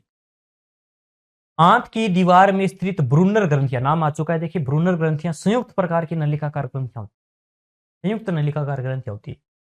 ये देखिए, वैसे मैंने जब थ्योरी क्लास ली थी तो अच्छे से समझा भी रखा है, और वीडियो क्लासेस में भी अच्छे से बताया है। इन कोशिकाओं द्वारा रक्त प्रतिस्कंदक पदार्थ है हिपेरिन, ये अच्छा प्रश्न एग्जाम की दृष्टि से, कई बार उस प्रश्न को अलग अलग तरीकों से पूछा गया है। मास्ट कोशिकाएं क्या है, ये किसका स्राव करती है, उसके कार्य क्या है। देखिए हमारे शरीर में जो रक्त का टॉपिक पड़ा था, तो रक्त में नाम आया था डब्ल्यूबीसी, और डब्ल्यूबीसी के प्रकार आए थे कणिका में और कणिका में। वहां पर कणिका में एक नाम आया था, कणिका में बेसोफिल कोशिकाएं, न्यूट्रोफिल, बेसोफिल, इयोसोफिल। बेसोफिल का ही एक रूपांतरण होता है जिन्हें मास्ट कोशिकाएं कहते हैं। मास्ट कोशिकाएं स्रावित करती है तीन चीजों का मुख्य रूप से, एक तो है हिपेरिन। हिपेरिन, हिपेरिन का काम होता है रक्त का थक्का बनाना, हम सॉरी रक्त का थक्का बनाने से रोकना हमारे शरीर में। एक एंटी क्लोटिंग या प्रतिस्कंदक पदार्थ होता है हिपेरिन। एक होता है सीरेटोनिन, सीरेटोनिन ये हमारी रक्त की जो नलिकाएं होती हैं इनको क्या कर देता है, संकुचित कर देता है, जिसे बीपी बढ़ जाती है, बीपी बढ़ा देता है। और एक होता है अपना हिस्टामिन, सबसे इंपॉर्टेंट तो ये है हिस्टामिन। ये हमारे जब कोई एलर्जेटिक पदार्थ हमारे शरीर में आता है, तो ये एक एंटी एलर्जिक गुण या प्रतिस्पर्धा या एक प्रकार से एंटी इन्फ्लेमेशन, या हम कह सकते हैं एलर्जी के प्रति विरोध करने वाला एक पदार्थ है हिस्टामिन, ठीक है ना। और ये वैसे बीपी को कम कर देता है वैसे तो, लेकिन अपने याद रखना एंटी एलर्जिक गुण पाया जाता है किसमें, हिस्टामिन। यह प्रश्न आ जाता है एलर्जी के समय हमारे शरीर में कौन सी कोशिकाएं सक्रिय हो जाती है, तो जो मास्ट कोशिकाएं होती है अपनी, कौन सी कोशिकाएं, मास्ट कोशिकाएं, ये सक्रिय हो जाती है एलर्जी के समय। मास्ट कोशिकाएं एलर्जी के समय सक्रिय हो जाती है। हिपेरिन, हिस्टामिन, सीरोटोनिन का स्राव कौन सी कोशिकाएं करती है, मास्ट कोशिकाएं करती है। पेशी संकुचन, मांसपेशियों में जो संकुचन होता है उसकी इकाई क्या है। देखिए हमारी जो मांसपेशियां हैं, मसल्स जो होती हैं, हमारी जो मांसपेशियां हैं, ये पेशियां बनी हुई है किसकी, बहुत सारे, देखो मांसपेशियों में पाए जाते हैं मसल बंडल्स, यानी पेशियों के अंदर बहुत सारी रेखाएं हैं, बंडल से बने हुए, छोटे छोटे तंतु से, और वो बंडल बने होते हैं किसके, मांसपेशियों में, मसल फाइबर के। बहुत सारे फाइबर है, तंतु है, और ये फाइबर बने होते हैं बहुत सारी छोटी छोटी रस, छोटी छोटी तंतुक बोलते हैं जिन्हें, यानी तंतु से भी छोटे, जैसे मान लीजिए अपने जो कपड़े के, मान लीजिए कपड़ा है, कपड़े की सिलाई में धागे का उपयोग करते हैं, धागे में भी पाए जाते हैं छोटे छोटे तंतु। ठीक उसी प्रकार मान लीजिए मांसपेशी है, मांसपेशी में फाइबर है, फाइबर बने होते हैं फाइब्रिल से, फाइब्रिल। वैसे एक बात होता है, तुम बहुत सारे फाइबर मिलकर एक संरचना बनाते हैं जिसे फेसिलाई कहते हैं, फेसिलाई। और फाइबर से भी छोटी एक इकाई होती है जो किसी भी मांसपेशियों की क्रियात्मक इकाई है, सबसे छोटी सी छोटी इकाई जो क्रिया करती है, जैसे एक्टिन, मायोसिन, प्रोटीन पाई जाती है मांसपेशियों में, जिनके आपसी क्रिया के द्वारा हमारी मांसपेशियों में गति होती है। और ये गति किसके कारण होती है, इसकी इकाई होती है सार्कोमियर, सार्कोमियर। तो याद रखना ये जो सार्कोमियर है ये किसकी इकाई है, ये पेशियों के संकुचन या पेशियों की क्रियात्मक इकाई किसे कहते हैं, याद रखना सार्कोमियर को। सबसे छोटी से छोटी इकाई। या प्रश्न आता है मांसपेशियों में कौन सी प्रोटीन पाई जाती है, एक्टिन और मायोसिन। कि कोई एक्टर है, आजकल बॉडी बनाकर आते हैं एक्टर वगैरह, तो एक्टिंग करने के लिए उसका जब सीन आता है मायोसिन का, मेरा सीन आ चुका, मुझे एक्टिंग करनी है तो बॉडी बनानी है, मसल्स बनानी है, तो मसल्स में एक्टिन और मायोसिन प्रोटीन होती है, स्ट्रिक से याद कर लेना। रेखित पेशियां और अरेखित पेशियां होती है। देखिए मांसपेशियां या पेशी उत्तक 3 प्रकार की होती है, थोड़ा सा बता देता हूं। पेशी उत्तक 3 प्रकार के होते हैं। कौन कौन से?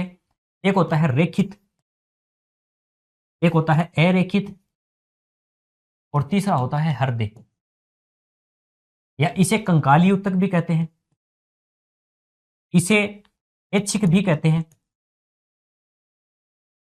इसे अरेखित को चिकनी भी कहते हैं, चिकनी मांसपेशियां, या इसे अंतरांगीय भी कहते हैं,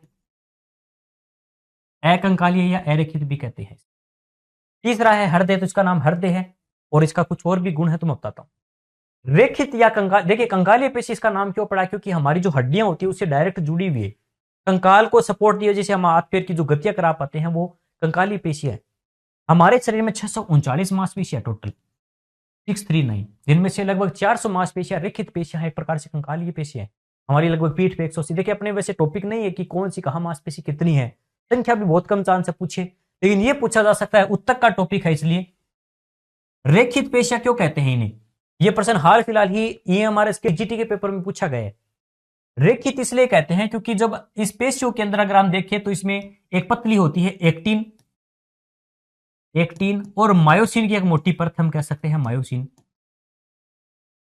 पतली और मोटी जो एक देखे, मान लीजिए लंबी बेलनाकार अशाखित बहुकेंद्रीय क्या होती है, कोशिकाओं का एक समूह कह सकते हैं, उत्तक है तो कोशिकाएं जो होती है इसमें लंबी बेलनाकार अशाखित और बहुकेंद्रीय होती है, जिसके ऊपर ट्रांसवर्सिया इस प्रकार से अनुप्रस्थ रेखा ही पाई जाती है। इस प्रकार से ये रेखाएं एक्टिन और मायोसिन प्रोटीन की बनी हुई होती है, तो ये रेखाएं पाए जाने के कारण इसे रेखित पेशियां कहते हैं। इसमें रेखाएं नहीं होती इसलिए इसे अरेखित कहते हैं। ये कंकाल से जुड़ी हुई इसलिए कंकाली कहते हैं। ये हमारे कंकाल से जुड़ी हुई नहीं होती, हमारे आंतरिक जो चिकने अंग होते हैं उससे होती है, इसलिए चिकनी पेशियां कहते हैं। ऐच्छिक इसलिए कहते हैं हमारी इच्छा से हाथ पैर को मूवमेंट करा सकते हैं, मांसपेशियां हड्डियों को, तो उसका कारण क्या है, ऐच्छिक पेशियां हैं उन मांसपेशियों में, तो ये हमारी इच्छा से कंट्रोल कर सकते हैं। ऐच्छिक वॉलेंट्री, स्केलेटन और स्ट्रेटेड मसल्स कहते हैं, जबकि अरेखित स्मूथ और अंतरांगीय मसल्स इन्हें कहते हैं, विसरल टाइप की। हृदय पेशियां जो होती है, इंपॉर्टेंट गुण इनका है, हृदय पेशियां जो होती है ये संरचना में तो इस टाइप की होती है, लंबी बेलनाकार, लेकिन ये होती है शाखित, लेकिन ये अशाखित है। लेकिन हृदय पेशियां संरचना में तो है कंकालीय की जैसी, लेकिन कार्य की बात करें तो कार्य में ये है अनिश्चित प्रकार की, यानी दोनों कैसे गुण हैं, एक गुण तो इसका है, एक गुण इसका है। देखने में तो आपको कंकाल जैसी लगेगी, लंबी बेलनाकार, ये किस प्रकार की होती है, इस प्रकार की होती है, तंतु से होते हैं, मान लीजिए इसे नुकीले तंतु होते, सॉरी इसमें केंद्र एक ही होता है, आगे से नुकीले या तर्करूपी होते हैं, ये होती है बेलनाकार टाइप की, आगे से लंबी तर्करूपी, लंबी बेलनाकार होती है। और हृदय होते हैं ये भी लंबे तो होते हैं, लेकिन इनमें और शाखाएं निकली हुई होती है, इस प्रकार से ऐसे ये शाखित होते हैं, मान लीजिए और भी शाखाएं निकली, इनमें सिंगल केंद्रक होता है, इनमें केंद्रक ज्यादा होते हैं, वो रेखित इनमें भी है, यानी ये संरचना में कंकाली है लेकिन कार्य में अनिच्छिक है। हृदय को हम अपनी इच्छा से नहीं धड़का सकते, अपने आप धड़कता है, वो अनिच्छिक है, तो कार्य में अनिच्छिक और संरचना में कंकाली है। ये हमारी मांसपेशियों का गुण है। तो रेखित पेशियां तो कैसी होती है, ये तो होती है ऐच्छिक, ऐच्छिक होती है, और अरेखित होती है अनिच्छिक पेशियां। हृदय पेशीय उत्तक होता है, हृदय में कौन कौन सा है, तो हृदय के अंदर कंकालीय भी है या रेखित बोल सकते हैं। हृदय संरचना में रेखित है और कार्य में अनिच्छिक है, तो 1 नंबर और 4 नंबर सही होगा। तंत्रिका उत्तक में क्या क्या पाई जाती है, तो तंत्रिका उत्तक में पाई जाती है तंत्रिका कोशिका, जिसे न्यूरॉन कहते हैं, और एक होता है न्यूरोग्लिया। दो ही कोशिकाओं से मिलकर क्या बनते हैं, तंत्रिका उत्तक बनते हैं। तो तंत्रिका कोशिका और ग्लियल कोशिकाएं पाई जाती है। प्लाज्मा नहीं है और मास्ट कोशिकाएं भी नहीं है। ये मास्ट कोशिकाएं होती है संयोजी उत्तक में। संयोजी उत्तक में मास्ट कोशिकाएं, मैक्रोफेज कोशिकाएं, फाइब्रोब्लास्ट कोशिकाएं, ये संयोजी उत्तक के गुण हैं। वह पेशी जो कभी नहीं थकती, हृदय हमारा कभी ना थकने वाला ऑर्गन है जब तक जीवित है, तो हृदय व्यस्ततम अंग कह सकते हैं, क्योंकि उसमें अनिच्छिक पेशियां हैं। याद रखना, रेखित पेशियों में थकान होती है, हमारी हाथ पैर की जो मसल से बार बार कार्य करते रहेंगे तो थकान आएगी, जबकि हमारी चिकनी पेशियों में थकान नहीं होती। और सबसे कम या कभी ना थकने वाली पूछे नॉन फैटिगी प्रकार की अगर कोई मसल है वो हृदय पेशियां होती है, तो हृदय पेशियों में कभी थकान नहीं होती। तंत्रिकाक्ष पर स्थित संकुचन स्थानों को क्या कहते हैं? तो तंत्रिकाक्ष का मतलब क्या होता है? एक जोन, या फिर हम कह सकते हैं जो न्यूरॉन होता है अपना, न्यूरॉन के अंदर 3 भाग होते हैं। अपने न्यूरॉन कोशिका में आपने अगर तंत्रिका तंत्र पढ़ा है तो उसमें मान लीजिए आगे का कोशिका जैसा भाग जैसे साइटोन, पीछे लंबे तंतु जैसा भाग होता है जिसमें इस प्रकार के बंडल से बने हुए हैं, जिसे हम कहते हैं एक्सोन। ये जो कोशिका जैसा भाग है जिसे कहते हैं साइटोन, ठीक है, साइटोन। और इस पे कुछ तंतु जैसी संरचनाएं मान लीजिए निकली हुई इस प्रकार से, इसे ध्रुमक्स, जिसे हम थोड़ा सा चलो सिंपली बना के बता रहा हूं, इसे हम कहते हैं डेंड्रोन, ठीक है ना, डेंड्रोन। तो डेंड्रोन या डेंड्राइट्स ये तंतु जैसा भाग है, ये सूचनाओं को केंद्रक तक पहुंचाता है कोशिका के या साइटोन वाले भाग में, और साइटोन से सूचनाएं पहुंचती है एक्सोन साइड में। एक्सोन के आगे कुछ इस प्रकार से तंतु निकले हुए हैं जिन्हें कहते हैं सिनेप्टिक बटन, और आगे का जो भाग है जहां पर मान लीजिए 2 तंत्रिकाएं आपस में मिलती है वो सिनेप्स होता है, सिनेप्सिस वाला पार्ट होता है, बीच का भाग सिनेप्स कहलाता है। तो 2 तंत्रिकाएं जहां संकुचित होती है मिलती है जहां पर उसे हम क्या कहते हैं? उसे हम क्या कहते हैं? अपना सिनेप्स कहते हैं। तंत्रिका ऊतक की संरचनात्मक और क्रियात्मक इकाई न्यूरॉन को कहते हैं, इसको कहते हैं न्यूरॉन को। अस्थि की मांसपेशियों से जोड़ने वाला, देखिए 2 संयोजी ऊतक बता रहा हूं, मोस्ट इंपोर्टेंट है एग्जाम की दृष्टि से। संयोजी ऊतक जो है ये वैसे 3 प्रकार के होते हैं, लूज, डेंस और तीसरा होता है स्पेशल, ठीक है, स्पेशल। अब लूज में कौन कौन से आते हैं? इसमें आते हैं वायवीय ऊतक और दूसरा होता है वसीय ऊतक। डेंस में आते हैं 2 प्रकार के होते हैं, सघन नियमित और सघन अनियमित, और तीसरा होता है स्पेशलाइट में 2 टाइप के, कंकाल और संवहन ऊतक। संवहन ऊतक में पाया जाता है जैसे रक्त एक संवहन ऊतक है, और एक होती है लसिका, एक होती है लसिका। संवहन ऊतक 2 प्रकार के होते हैं, लसिका यानी लिम्फ जो है रक्त का छना हुआ भाग जिसमें आरबीसी हटा दें, प्लेटलेट्स हटा दें, या हम कह सकते हैं जो डब्ल्यूबीसी अच्छी मात्रा में है या प्रतिरक्षा देने वाला पार्ट है, लसिका। और रक्त क्या है? रक्त प्लाज्मा है उसके अंदर, ठीक है ना, प्लाज्मा वैसे लसिका में भी होता है, प्लाज्मा वाला पार्ट है, और उसके अंदर डब्ल्यूबीसी, प्लाज्मा और डब्ल्यूबीसी को लसिका कहते हैं एक प्रकार से। जबकि रक्त में प्लाज्मा, आरबीसी, डब्ल्यूबीसी, प्लेटलेट सब कुछ है, तो वो रक्त है। रक्त और लसिका एक संवहन ऊतक है जो एक प्रकार के स्पेशलाइज्ड है। दूसरा है कंकाल। कंकाल में 2 आती है, अस्थि और उपास्थि। हड्डियां और उपास्थि, अस्थि होती है हड्डियां, 206 हड्डियां हमारे, उपास्थि है जैसे नाक के आगे का फ्लेक्सिबल भाग, ये जो लचीली हड्डियां हैं, जैसे हमने बात की थी श्वास नली में सियाकार के छल्ले होते हैं जो उपास्थियों के बने हुए हैं, जैसे कान, बाह्य कर्ण का ये पार्ट है जिसे कर्ण पिल्ला कहते हैं, ये फ्लेक्सिबल है, तो इन्हें उपास्थियां कहते हैं।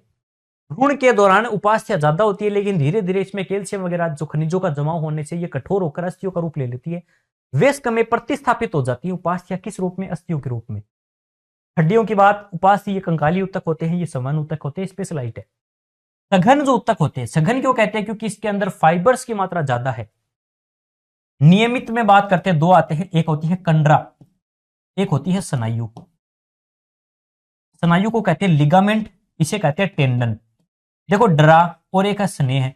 स्नेह कब होता है 2 चीजों में? जब 2 एक जैसे नियत की, या हम कह सकते हैं एक जैसे नेचर की, जब 2 व्यक्ति मिलते हैं तो उसमें आपस में स्नेह होता है, लाइक करते हैं एक दूसरे को, कहते हैं ना कि ये तो मेरे ही जैसा है तो इसलिए मेरा दोस्त है।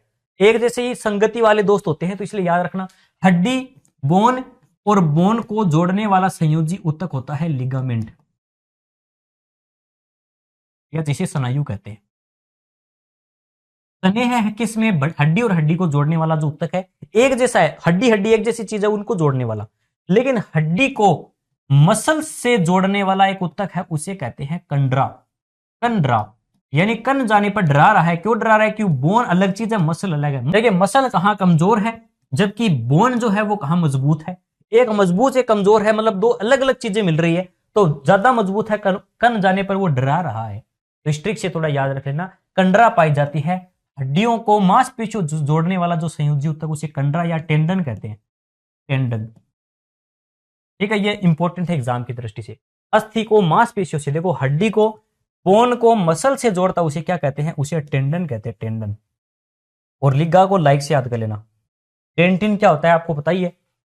डेंटिन दांतों के अंदर पाया जाता है अपना डेंटिन। तो हृदय पेशियों में ऑक्सीजन और संग्रहित करने हेतु पाया जाने वाला वर्णक है। देखिए हमारे वर्णक का नाम आता है तो हीमोग्लोबिन नाम याद आता है।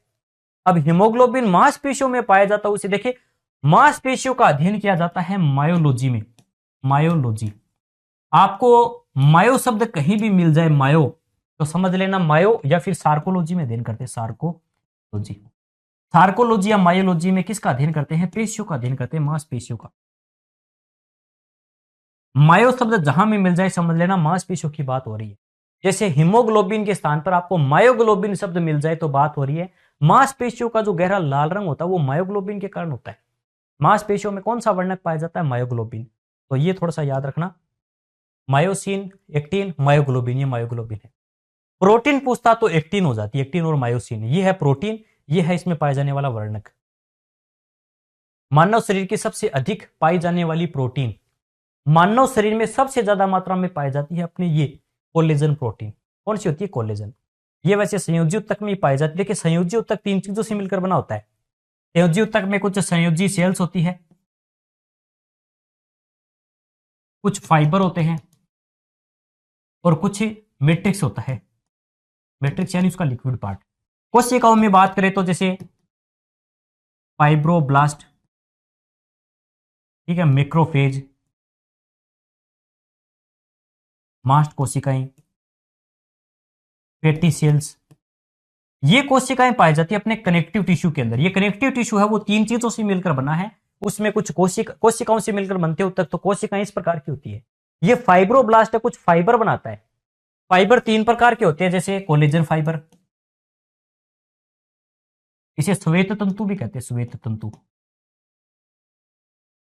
एक होता है अपना इलास्टिन, जिन्हें पीले या पित्त तंतु कहते हैं, पीले तंतु। और कुछ जालिका में भी होते हैं,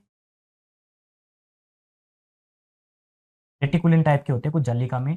तो ये विशेष रूप से कुछ फाइबर है जो पाए जाते हैं। हमारे शरीर में सबसे ज्यादा मात्रा में अगर कोई पाया जाता है वो कोलेजन है। तो याद रखना हमारे शरीर में सबसे ज्यादा मात्रा में पाए जाने वाली कोई प्रोटीन है वो कोलेजन प्रोटीन है। मानव शरीर में भार का सर्वाधिक भार, देखो शुरुआत में जब टॉपिक की शुरुआत की तो बात बताई थी, चारों ऊतकों में से हमारे शरीर में सबसे ज्यादा मात्रा में कौन सा ऊतक था? तो मैंने कहा था उपकला ऊतक 10% भाग बनाता है। फिर हमने बात की थी कि हमारा जो संयोजी ऊतक है वो 20 से 30% भाग बनाता है, लेकिन उससे भी ज्यादा है पेशीय ऊतक। तो हमारे शरीर में सबसे ज्यादा मात्रा में पाया जाने वाला अगर ऊतक है वो पेशीय ऊतक है, 40 से 50% हिस्सा बनाए हुए शरीर के भार का। अस्थि को मांसपेशियों से जोड़ने वाला, वापस आ गया, शायद पर्सन रिपीट हो चुका है। हड्डी को मांसपेशियों से कौन जोड़ता है? टेंडन जोड़ता है। तो इस प्रकार से आज का अपना टॉपिक कंप्लीट होता है। नीचे उत्तरमाला पूरी दी हुई है, लेकिन इस वीडियो सॉल्यूशन के माध्यम से मैंने कंप्लीट ऊतक का टॉपिक आपको अच्छे से समझाने की कोशिश की है। और बेहतर आप समझना चाहें तो आप थ्योरी क्लासेस की वीडियोस देख सकते हैं। उम्मीद करता हूं आपको काफी अच्छे तरीके से समझ में आएगा। इसके अलावा भी अगर कोई डाउट आपका रहा है तो आप मुझे कमेंट या सॉरी इसमें अपने अपने ऐप जो है उसमें चैट का जो ऑप्शन आता है उसमें आप कभी भी मैसेज कर सकते हैं। नेक्स्ट टॉपिक कंप्लीट होते ही, जैसे थ्योरी क्लासेस में नेक्स्ट टॉपिक कंप्लीट होगा अपना, उसके बाद आपको उसका वीडियो सॉल्यूशन मिल जाएगा। तब तक के लिए मुझे उम्मीद है कि आप अच्छे से तैयारी कर रहे हैं, और जब तक एग्जाम अपना आएगा उससे पहले हम अच्छे से टॉपिकों को अच्छे से तैयार कर उनका अच्छे से तैयार करके टेस्ट देंगे, और उसके बाद उनका वीडियो सॉल्यूशन देखेंगे, अपनी परख करेंगे कि कहाँ गलती हो रही है, ताकि एग्जाम में उस गलती को ना दोहराएं। साथियों आज के लिए इतना ही, धन्यवाद।